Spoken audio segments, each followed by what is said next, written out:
everybody, Mark McKillier here with Live Anabolic, and guess who this guy is? He's normally on the other side of the camera. Today he's sitting in front of the camera because Jeff is an expert in boxing and MMA and self-defense, and he's been doing this for a long, long time. So he's going to teach me how to fight, how to protect myself. Personally, I know I want to be able to defend myself because even though this is probably bad advice, I'm not going to run away. These guys are going to get it if they give me shit, all right? But typically they pick on older people that are not in real good shape, all right, because they're a bunch of cowards. And so part of all this is, you know, if you're working out and you're staying in shape, if you're doing cardio and weightlifting, you're much less likely to get picked on, all right? But sometimes it's going to happen anyway, and I want to know what to do. Okay, so a little background on myself. I've been doing martial arts since I was 7. I lived in Japan, I lived in Thailand. I was a bouncer for 3 years, and that's actually where I learned a lot of my street fighting and a lot of techniques that I'm going to be teaching you here today.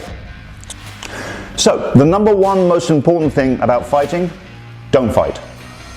If you find yourself in a predicament where there could possibly be a fight, leave it. You'll understand, you'll feel the vibrations. If they're drunk, if they're boisterous, if there's a lot of swear words, if it's a rowdy bar, leave, especially if you're with a pretty girl.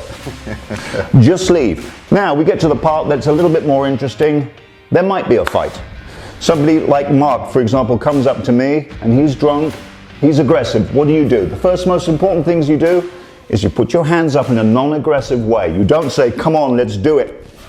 It's like this, hey, come on, no, come on. Asshole, man. Come on, you don't want to do this. What are you looking at, asshole? I'm looking at a beautiful human being.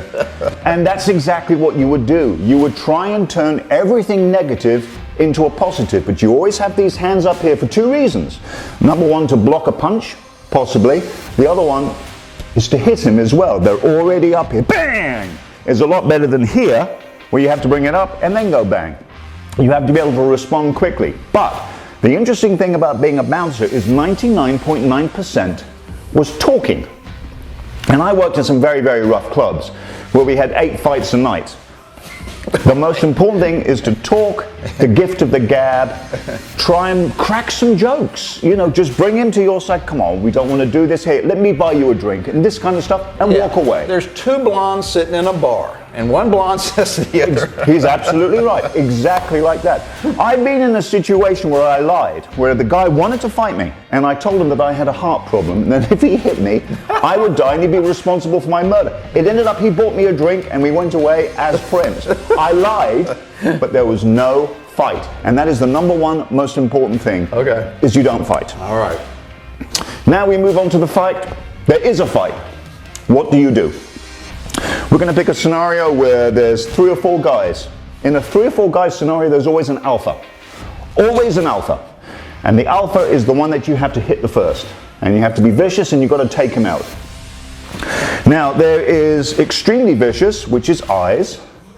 There's vicious, which is balls.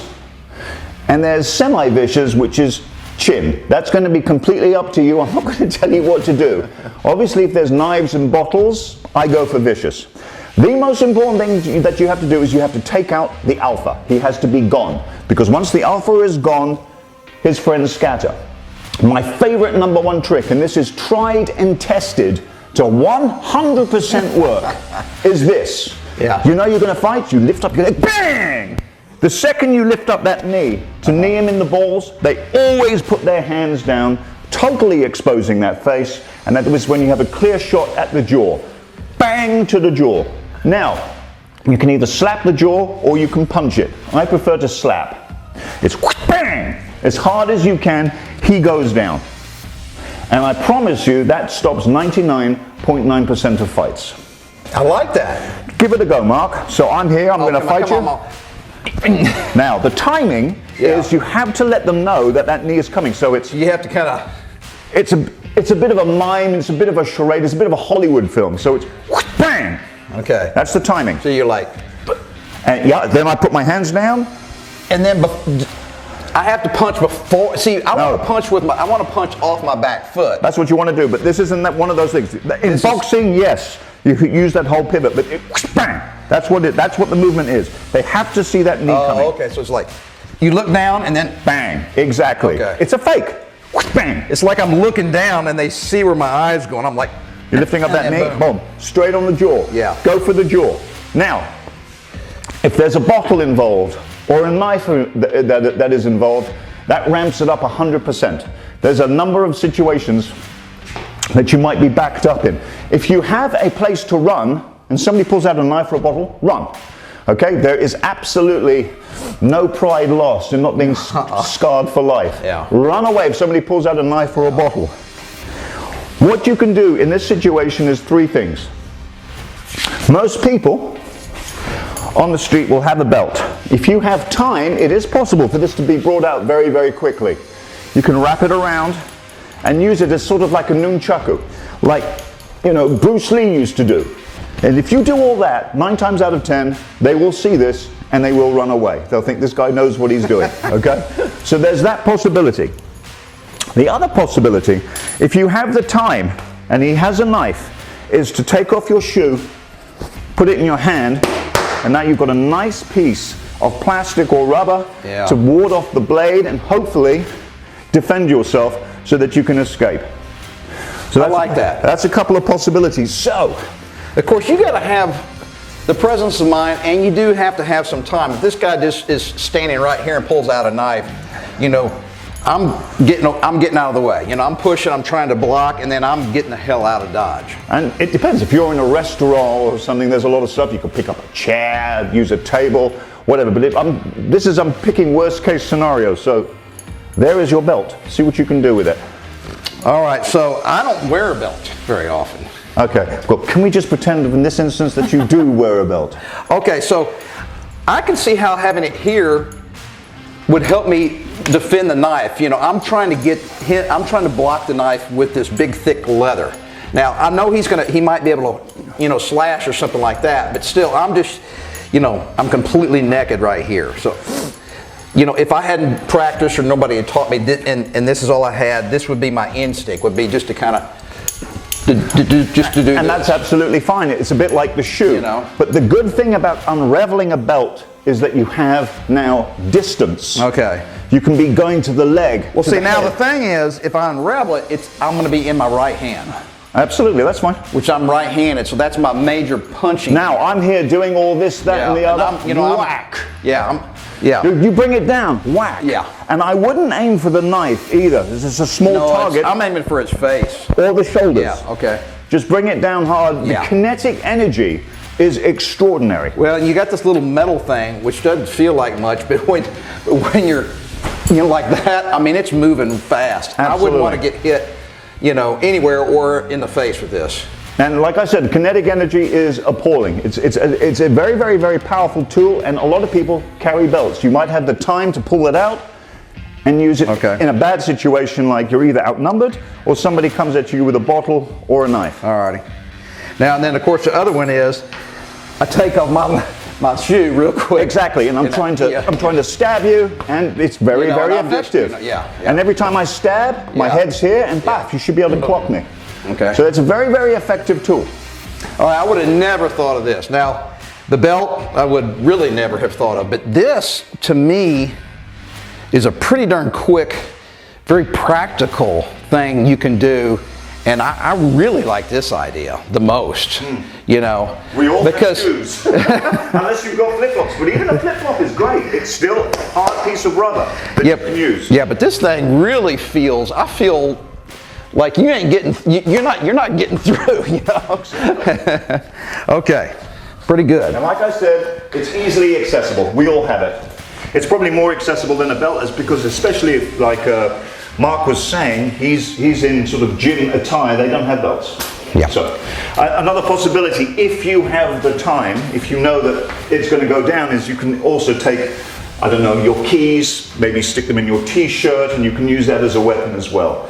Something that has kinetic energy but keeps that distance. What you want is distance. All right, now what happens if we've gotten past that? It's a real packed bar. Now, you guys probably aren't going to be in a big packed bar. I'm more likely because I go out with some young buddies, and we're already, kind of doing this kind of shit. You know, we're already, in each other's arms, grappling, you know, trying to kind of do something. And nobody's been hurt yet, really, because we're so close, you can't really do much. So you're dancing together already. I hate that scenario because I've seen a lot of people in that scenario bite ears and all that. That's the last thing you want to do, is to be inside that bear hug. And you really have to try and make that space and push them away so that you're at least here within striking distance to either hit or flee. And I always try and flee. I always try and walk away from a fight. Now, one thing I've seen in MMA, which really surprised me, because in MMA there's a lot of grappling, even standing up before they go down to the ground, you know, where these guys, you know, and they're doing this kind of stuff and he's trying to break away. And then I can't really punch here. No. But I can just real quick, boom, with an elbow. You don't really need any space. And that's something I would have never thought of, but because I watch MMA and I see these guys do that, I'm like, wow, that's pretty scary. Grappling is an art, and as Mark has just showed you, he just hit the nail on the head. If you're grappling, you're close up. Arm punches become ineffectual. You either got your head or your elbow, and elbowing, like from Muay Thai, is an absolute art. There's straight elbowing, there's down elbowing, up elbowing, there's flying elbows, there's elbow, elbow. Use your elbow, it's amazing. It's all close. Don't be afraid to use your head. It is a fantastic weapon. You've got a massive plate of bone there. The neck muscles are huge because they have to carry this head all the time, which weighs, what is it, the seventh of your body? Well, no, no, it's 8 pounds, 8 pounds. Is it? Yeah. So, everything as Mark has said in grappling is close up. I personally try not to get to that position. Yeah. And what I would actually suggest, and we were talking about this before, and Mark said, no, I would never do that. In a situation where you have to fight, I actually don't like using my fists, because fists are actually incredibly fragile, especially as we get older into our sort of age. That if you hit somebody on the head, it's very, very likely you can't use that fist again. So what I actually like to do is repeated slaps. As fast as I can, like that, preferably on the jaw, or here. That is incredibly effective. It might look a little girly, but you saw how I was moving the bag back. Yeah. And if it's on the jaw, the person is going to go down. Yeah. Mark, please give it a go. All right, so I'm just like that. Non-stop, yeah. Yeah, and you know, when you hit, you're not hitting up here, you're hitting down like here. It's like a palm strike, yeah. But a little bit more. I mean, look, we've seen it all on YouTube now, this new sport of smacking each other. Oh, yeah, where they just sit there and they take it. Okay. Yeah, and they knock each other out. Yeah. Sometimes with one. Well, it's because they're cheating a little bit. I've learned, because if I slap you and I hit you with my hands from here down, my hand's going to bend back. But these guys, every once in a while, they'll slap them and they'll catch them with the palm. And when your palm doesn't go anywhere, it's attached to this big old arm. Yeah. And so all the force gets transferred to you if you hit them down here with the palm of your hand. Another thing, you've got these wonderful things called legs. Legs are great in self-defense because it means, again, as I've said before, distance is my favorite thing in a fight. Yeah. That's why I like nunchakus. That's why I like the belts. So if you're here, I've already got him. I have already got him. I can't maybe get him with my fists, but I can get him with my leg. Boom, straight there into the meaty part of the leg. And the great thing is, by kicking him to the leg, it's not like you're smacking him in the nose and there's going to be a lot of blood. So if the police come and they look at this poor guy and he's covered in blood and he's going to look like the victim, you do one kick to the leg, and if you know what you're doing, that fight is over. Not to mention, so I've seen people, and then they just fall down. They get tripped by the kick, and they're down on their ass. So the way to kick is, it's like you're slicing something in two. It isn't a roundhouse kick, which is karate. It's very, very effective, which is boom.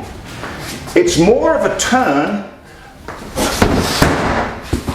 and you're slicing it in two. You actually want, if this wasn't there, you'd be doing a full circle like this. But it is there, it's right in the middle. Right there on the meaty part of the leg, the fight was over. Mark, please give it a go. All right. So I'm like, come on, dude. Come. Exactly. Keep that butt in a little bit more, you get twice. And I was kicking down here. Well, that's about from the knee to here. Anywhere in the leg will work. Yeah, yeah. So I'm just.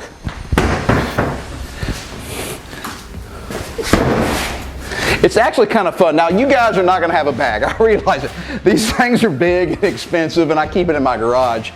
But this is really fun. And let me tell you one other thing real quick while we're talking about this, because we're about to wrap this up. And that is, how do you practice, okay? Where are you going to go? So there are tons of classes. Every city has got them, okay? I recommend you go out and do a few classes. You don't have to become a member. You don't have to become a full-time boxing guy or BJJ, okay, expert. But it would really behoove you to go take a few self-defense classes, because they're going to go over this and then you'll get to practice. That's the really fun part. Now let's talk about body language. We're talking about, as you've been saying, Mark, the news on the street says that there's been a lot of street attacks, especially against the sort of elderly and infirm. It's all how you project yourself on the street. If you sort of stoop low and you're, I don't know, not focusing or concentrating, you look like a target. But if you walk, you know, like you mean business, most of the times you're left alone. Another thing is, be aware of where you're at. If it's, I normally can tell a shady area by the cars. If the cars are old and sort of, you know, pre-year 2000, chances are you're in a low-income area, and that's not in itself a bad thing, but always just be aware of where you are. That's where more crime occurs, definitely. Exactly. What you want to be doing is not looking over your shoulder and looking obvious, but maybe stopping like you're looking around just to check the situation and then continue walking. Like I said, the number one most important thing about fighting is don't fight. Don't put yourself in that situation. Another thing I'd like to mention, and this is me personally, by the way, in a street fight, I do not like taking it to the ground. For the simple reason that if I'm grappling with somebody on the ground, my arms are being used, and it's possible that his friend could come along and just attack me. I like to keep it up, where I know where I am, and I know what I can do. I can always jab, I can always punch, I can always kick. I got my arms and I got my legs that I can use. If I'm on the ground, I'm all tied up like an anaconda. So, Mark, the last thing I'm just going to show you is the whole thing about fighting is its simplicity. What you don't want to do is, you know, all this wonderful stuff that you see on television, and it looks great, by the way. Exactly, grasshopper. What you want to do is the absolute basics. And the basics for me is boxing. Yeah. And you know how to box? Yeah. It will be the jab, and it'll be the right hand. Yeah. So how you do a jab and a right hand, you have your hand here, you jab, right hand. And you move that body and you pivot when you throw that right hand. Like that. Practice that. Do your sit-ups and push-ups, and there you go. I think that's very, very good for the bare minimum basics, but it's better to have the basics than nothing at all. Yeah, that's all I'm talking about, basics, and that's why you don't need to join some fighting gym and become an expert MMA fighter. You just need to take a few classes on self-defense, and also if you got a wife or girlfriend, be sure and have her go with you. Let me tell you, they probably need it more than you do. Absolutely. All right, so this really isn't a workout per se. This just kind of happened to come up, okay, because of just all the craziness going on in this country right now. So normally I would sign off by saying, you know, it doesn't happen overnight. You got to stick with it. All right. Well, this, all right, you're never going to become an expert fighter. I'm never either. But I am going and taking a few personal one-on-one classes with some of these guys that really know what they're doing, just so I won't be totally oblivious in case I really need it in a pinch. Yeah, and like I said, guys, the most important thing is walk away from a fight if you can, but if you have to fight, fight to win. See you next time.